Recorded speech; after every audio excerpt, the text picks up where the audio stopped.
Alright guys, how we doing? Back here with another mock test video. This is, we've got a new camera fitted in the car, so hopefully the footage is looking a little bit better. If you're a little bit of a YouTube nerd, get onto the old settings and bump it up to 4K.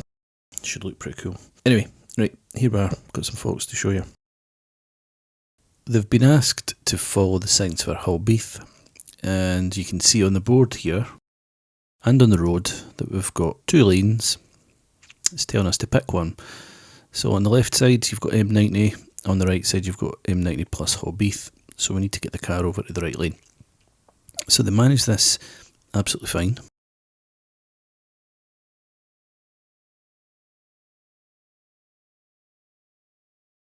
Okay, we've got another board here that's telling us that we want exit number 3.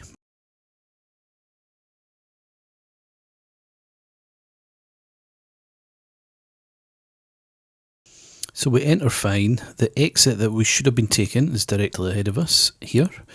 And if you look at the board, we get that confirmation that that's where we should be going. But we head on to the next exit.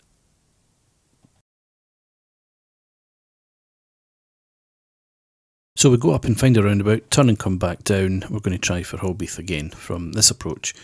So we'll have a bit look at the board. This time we're coming on from a different angle and it's exit number 4 we want. Now this is not going to be super easy to show in this video. The fault is a positioning fault.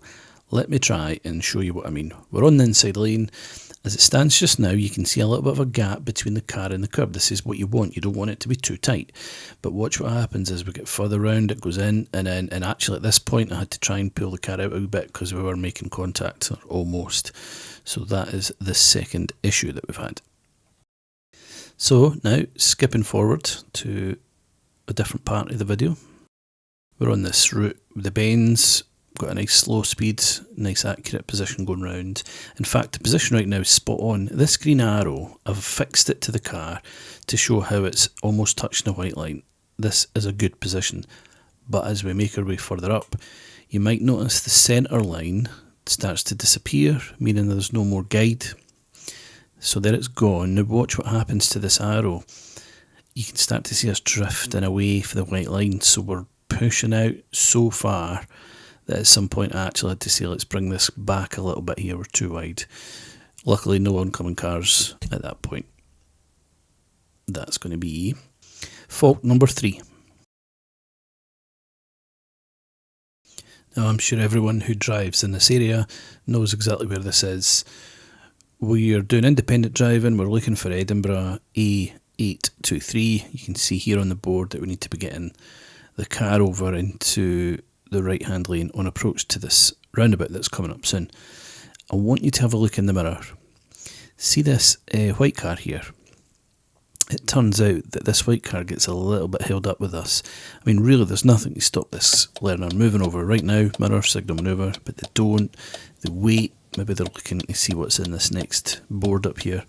But look at that white car, it's coming, it's coming. Now this signal's already on from this learner, and that white car really had to slow down for quite a bit, and it was quite a bit of hesitation in moving over. Fault number 4.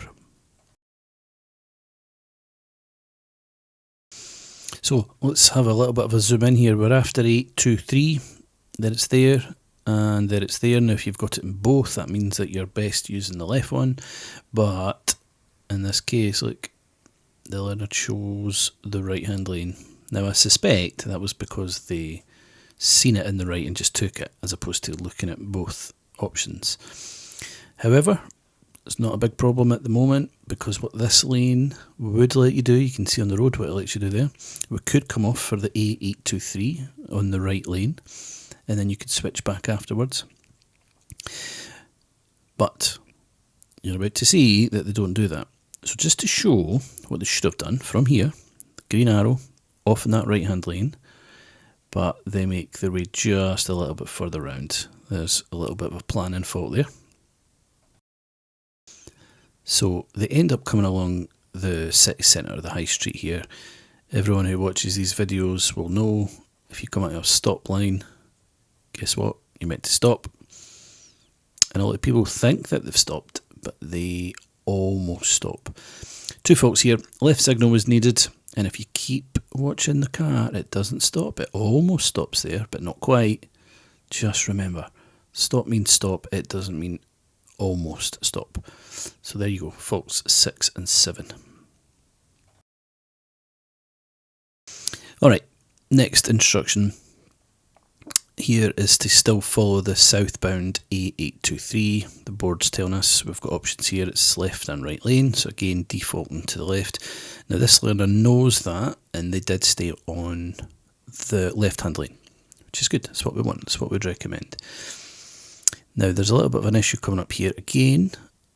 I'm going to draw your attention to what's in the rear view mirror, so we're going to zoom in. Check out this car, this van, the black van.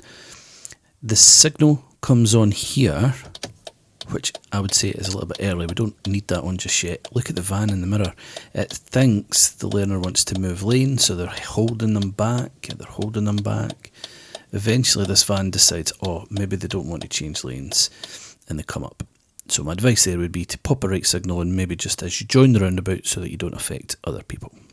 Hope it's been helpful, guys. Let us know what you think, and we'll see you next time.